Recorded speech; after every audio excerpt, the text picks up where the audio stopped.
नमस्कार दोस्तों, जीके संसार में आप सभी का स्वागत है। आज हम सब आधुनिक भारत यानी कि हम इतिहास पढ़ेंगे और इसके अंतर्गत आधुनिक इतिहास के अंतर्गत हम सब आधुनिक भारत को जानने वाले हैं।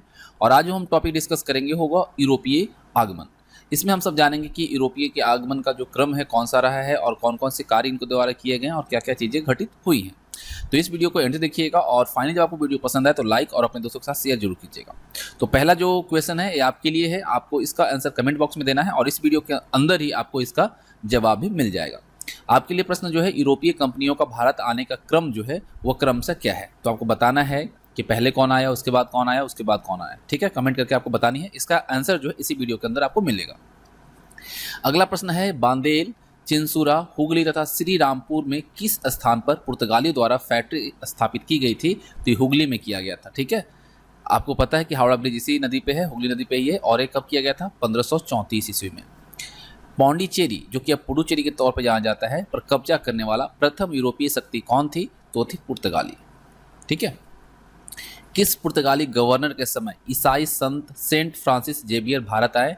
तो उस वक्त जो पुर्तगाली गवर्नर था वो था मार्टिन फ्रांसिस। कलकत्ता जो कि अब कोलकाता के तौर पर जाना जाता है, जो कि वेस्ट बंगाल का कैपिटल है, की स्थापना किसने की थी? जॉब चॉर्नोक ने की थी। किसने? जॉब चॉर्नोक ने किया था। कार्ज आर्मेडा व्यवस्था क्या थी? तो इस समुद्री व्यापार को नियंत्रित करने वाला कानून था जिससे पीछे आर्मेडा का बल होता था। पुर्तगाली व्यापार का मुख्य उद्देश्य क्या था? तो अरबों को पूर्वी व्यापार से हटाना। ठीक है, पुर्तगाली व्यापार का जो मुख्य उद्देश्य था वो था अरबों को पूर्वी व्यापार से बाहर करना। अगला प्रश्न है, नीनो डी कुन्हा ने भारत में कहाँ पुर्तगाली बस्तियों को स्थापित की थी? तो सेंट थोमी में जो कि मद्रास है, ठीक है, और हुगली, इन दोनों जगहों पे किया था। भारत में पुर्तगीज शक्ति की वास्तविक नींव डालने वाला कौन था? तो ये था अल्फांसो डी अल्बुकर्क। भारत में प्रथम पुर्तगाली गवर्नर कौन था? तो था फ्रांसिस्को डी अल्मीडा और ये 1505 से लेकर 1509 ईस्वी तक रहा था। किस पुर्तगाली गवर्नर को बीजापुर से गोवा को छीना था? वह कौन सा पुर्तगाली गवर्नर था जिसने बीजापुर से गोवा को छीना था? तो था अल्बुकर्क। जेसुइट मिशन किस पुर्तगाली गवर्नर के समय मुगल दरबार में आया? तो एंटोनियो द नोराहाना के शासनकाल में और गवर्नर काल में आया था। कौन यूरोपीय व्यापारी सर्वप्रथम भारत आए? तो पुर्तगाली आए थे। और कब आए थे? 1498 में। वास्को डी गामा भारत में सर्वप्रथम कहाँ आया था? कालीकट में आया था। और कब आया था? 1498 में। ठीक है, पुर्तगालियों ने सर्वप्रथम किस स्थान पर दुर्ग का निर्माण किया था? तो कोचीन में किया था। और कब किया था? 1503 में। अगला प्रश्न है, वास्को डी गामा का स्वागत कालीकट के किस राजा ने किया था? तो जमोरिन ने किया था। याद रखिएगा, 1498 में आया था कालीकट और ये जमोरिन के द्वारा इनका स्वागत किया गया था। किसका? वास्को डी गामा का। भारत में प्रथम प्रेस की स्थापना किसने की थी? तो पुर्तगीजों ने किया था। डच कहाँ के निवासी थे? नीदरलैंड के। ठीक है, अगर आपसे पूछा जाए डच कहाँ के निवासी थे तो नीदरलैंड। डच कंपनी का क्या नाम था?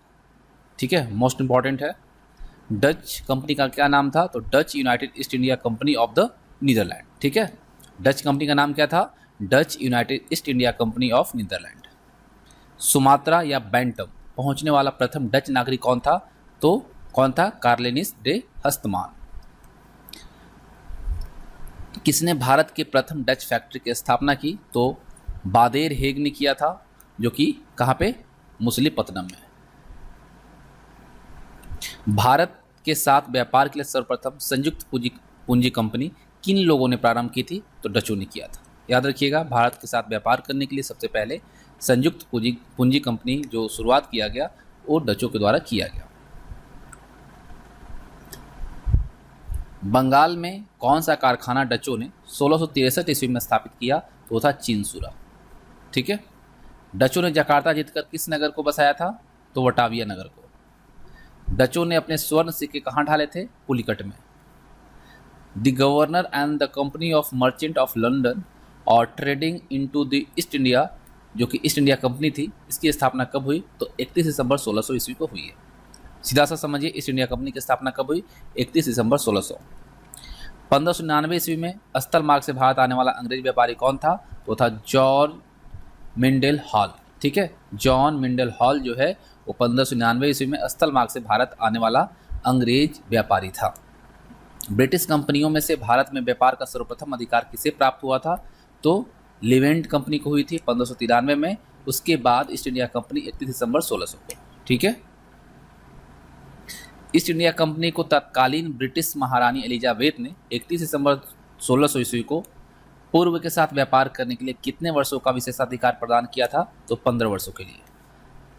अंग्रेजों ने भारत के पश्चिमी तट पर स्थित सूरत में अपनी पहली फैक्ट्री 1613 ईस्वी में स्थापित की। ठीक है, याद रखिएगा, अंग्रेजों के द्वारा भारत के पश्चिमी तट पर यानी कि सूरत में अपनी जो पहली फैक्ट्री स्थापित की गई थी वो 1613 में किया गया था। उस समय फैक्ट्री किसे कहा जाता था? तो व्यापारिक केंद्रों को, जो व्यापारिक केंद्र होते थे उसे फैक्ट्री कहा जाता था।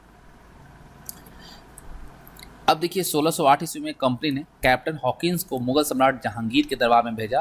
तो हॉकिंस को जहांगीर से क्या प्राप्त हुआ? तो सूरत में एक अस्थायी कोठी स्थापित करने की अनुमति, साथ ही साथ 400 का मनसब और जागीर भी से प्राप्त हुआ था।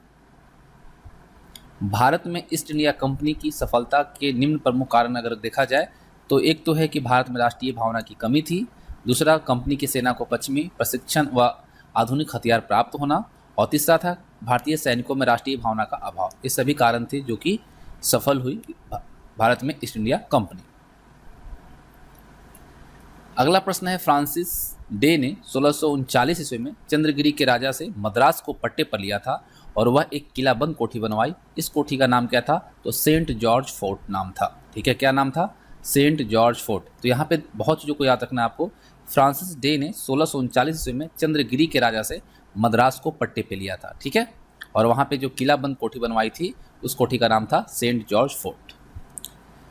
1632 ईस्वी में गोलकुंडा के सुल्तान ने अंग्रेजों को एक सुनहरा फरमान दिया जिसका उद्देश्य क्या था? 500 पैगोडा वार्षिक कर देने पर उन्हें गोलकुंडा राज्य में स्वतंत्रतापूर्वक व्यापार करने की अनुमति प्रदान करने की इसमें वकालत की गई थी। ठीक है। अब देखिए जॉर्ज चार्नॉक ने कलकत्ता की स्थापना की थी, हम लोगों ने देखा, और फोर्ट विलियम किले का भी निर्माण इसने किया था। तो जिसका प्रथम अध्यक्ष कौन था? तो चार्ल्स आयरकूट था। ठीक है, जॉर्ज चार्नॉक कलकत्ता और फोर्ट विलियम किले का निर्माण करवाया था जिसका प्रथम अध्यक्ष था चार्ल्स आयरकूट। फ्रांसीसी ईस्ट इंडिया कंपनी की स्थापना किसके शासनकाल में हुई थी? तो लुई 14वें के शासनकाल में हुई थी, और कब? 1664 ईस्वी में। भारत में फ्रांसीसी कंपनी का संस्थापक कौन था?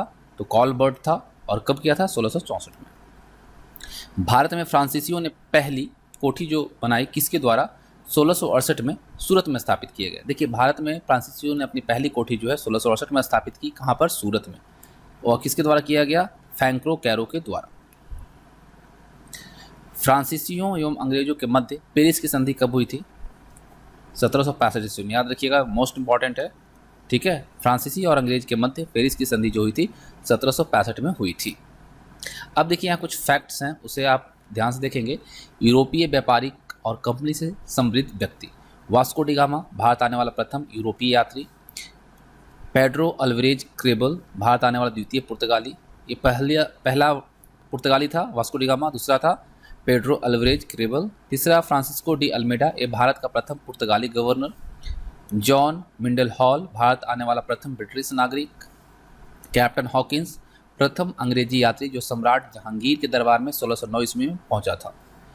गैरोल अंगियार बम्बई का संस्थापक, मोस्ट इंपॉर्टेंट याद रखिएगा, बम्बई का संस्थापक गैरोल अंगियार। ठीक है। जॉर्ज चार्नॉक कलकत्ता का अंग्रेज संस्थापक, इसने फोर्ट विलियम्स किले का और कलकत्ता का संस्थापक के तौर पर जाना जाता है।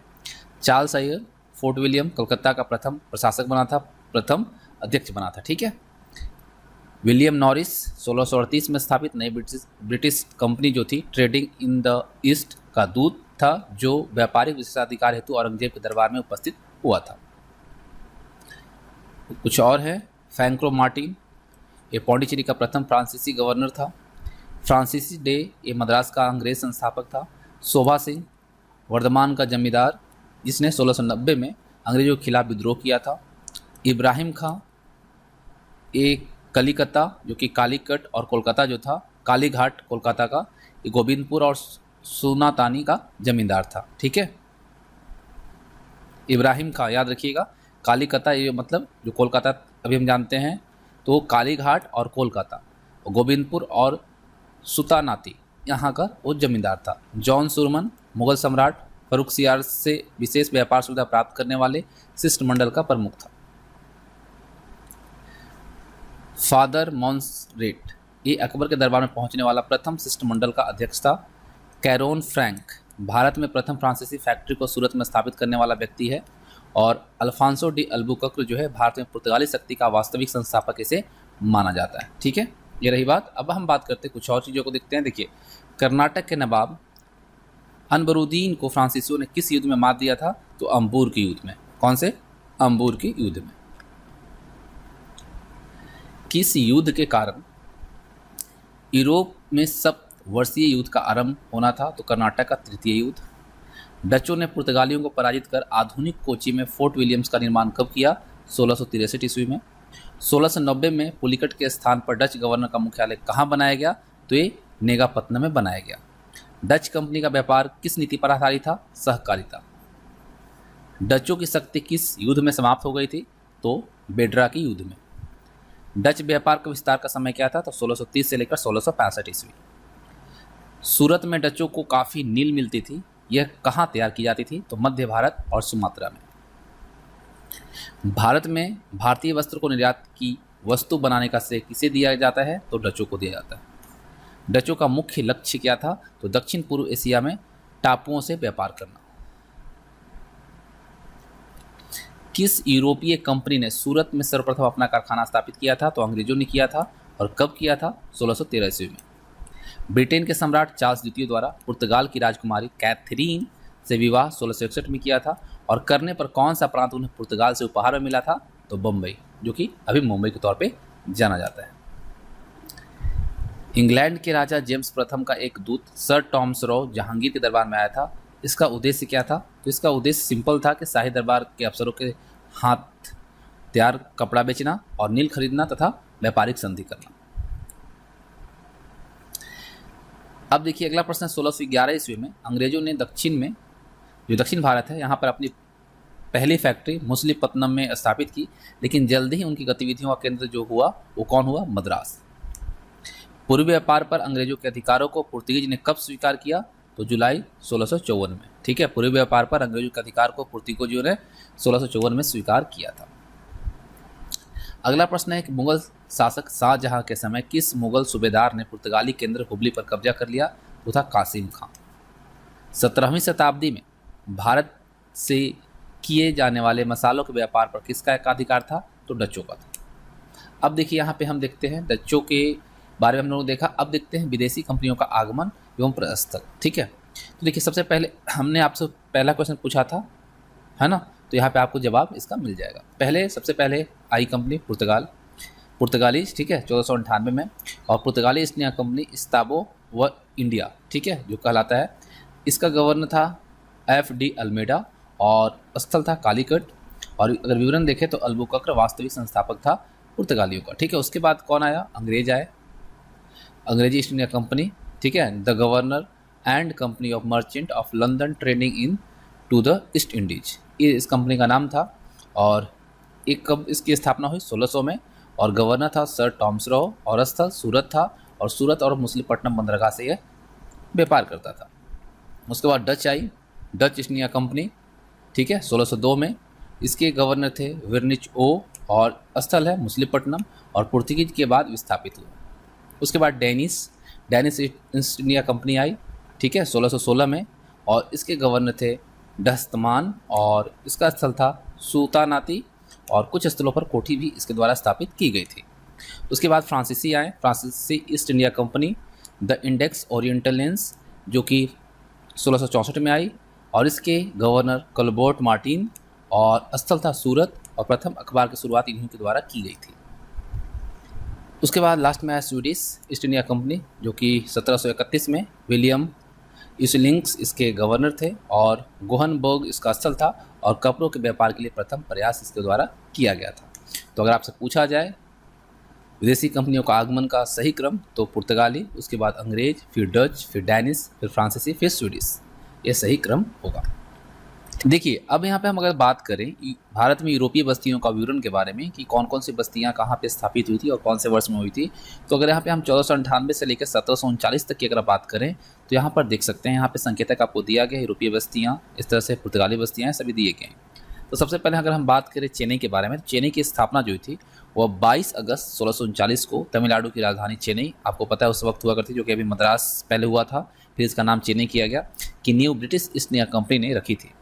विजयनगर के राजा से कोरोमंडल तट चंद्रगिरी के रूप में, चंद्रगिरी की भूमि जो है वो क्रय कर सेंट जॉर्ज किला बनाया गया और इसका विस्तार मद्रास, जो कि अभी चेन्नई तौर पर जाना जाता है, इसके रूप में हुआ और 1996 में मद्रास का नाम बदलकर चेन्नई कर दिया गया। ये सभी आपको पता है, ठीक है। मद्रास का नाम चेन्नई कब किया गया? 1996 में। इस चीज़ को आप नोट करेंगे, ठीक है। अब देखिए, अगर हम बात करें सूरत की बात करते हैं तो सूरत 1612 में यहाँ पे जो बस्तियाँ बनाई गई वो बनाई गई अंग्रेजी बस्तियाँ। दमन आप देख रहे हैं, दमन में जो 1600 बल्कि 1558 में ही यहाँ पे पुर्तगालियों का बस्तियाँ हुआ करती थी। बैसिम जो है यहाँ पे 1533 में जो स्थापित हुई, ये आपकी पुर्तगाली बस्तियाँ थी। बॉम्बे 1533 में पुर्तगाली बस्तियाँ थी और 1638 में यहाँ पे अंग्रेजी बस्तियाँ स्थापित हुई। दीव की बात करें तो 1535 में यहाँ पे यूरोपीय बस्तियाँ हुआ करती थी। हुगली जो कि वेस्ट बंगाल में है, जिसपे हावड़ा ब्रिज आप सबको पता है, यहाँ पे किसकी होती थी? 1537 में यहाँ पे आपकी पुर्तगाली बस्तियाँ थी और 1658 में यहाँ पर यूरोपीय बस्तियाँ स्थापित हुई। साथ ही साथ यहाँ पे जो बस्तियाँ स्थापित हुई, फ्रांसीसी बस्तियाँ भी स्थापित हुई थी। चंद्रनगर 1675 में यहाँ पे जो बस्तियाँ थी फ्रांसीसी थी और वही 1675 में सेरामपुर में यहाँ पे बस्तियाँ जो हुई डेनमार्की बस्तियाँ स्थापित की गई थी। अब देखिए यहाँ पे चीनसूरा में 1625 से 1653 में यहाँ पे जो बस्तियाँ स्थापित हुई वो हुई थी यूरोपीय बस्तियाँ। कलकत्ता आप देख रहे हैं 1690 में जॉर्ज चॉर्नॉक के द्वारा स्थापित किया गया, इसका संस्थापक मान जाते हैं। यहाँ पे अंग्रेजी बस्तियाँ हुआ करती थी।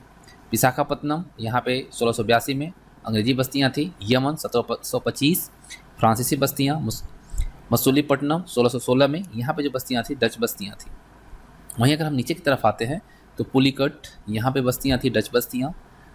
सदरास 1670 में यहाँ पे यूरोपीय बस्तियाँ थी। पौंडीचेरी यहाँ पे और कराईकल, पौंडीचेरी में 1674 में फ्रांसीसी बस्तियाँ, कराईकल 1739 फ्रांसीसी बस्तियाँ। नागपट्टनम 1507 यहाँ पे यूरोपीय थी और 1658 में यहाँ देख रहे हैं 1507 नागपट्टनम और 1658 में यहाँ पे पुर्तगाली बस्तियाँ थी। जाफना 1658 में यहाँ पे जो बस्तियाँ थी वो डच बस्तियाँ थी।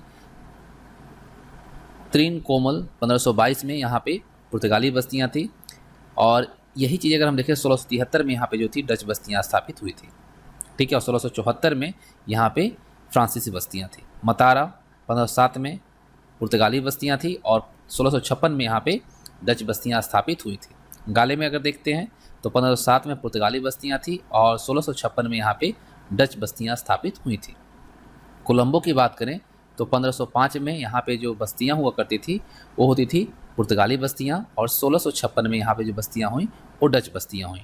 कोचीन में यहाँ पे थी जो बस्तियाँ वो थी पुर्तगाली बस्तियाँ। 1500 में यहाँ पे जो बस्तियाँ स्थापित हुई, ठीक है, वो थी किसकी?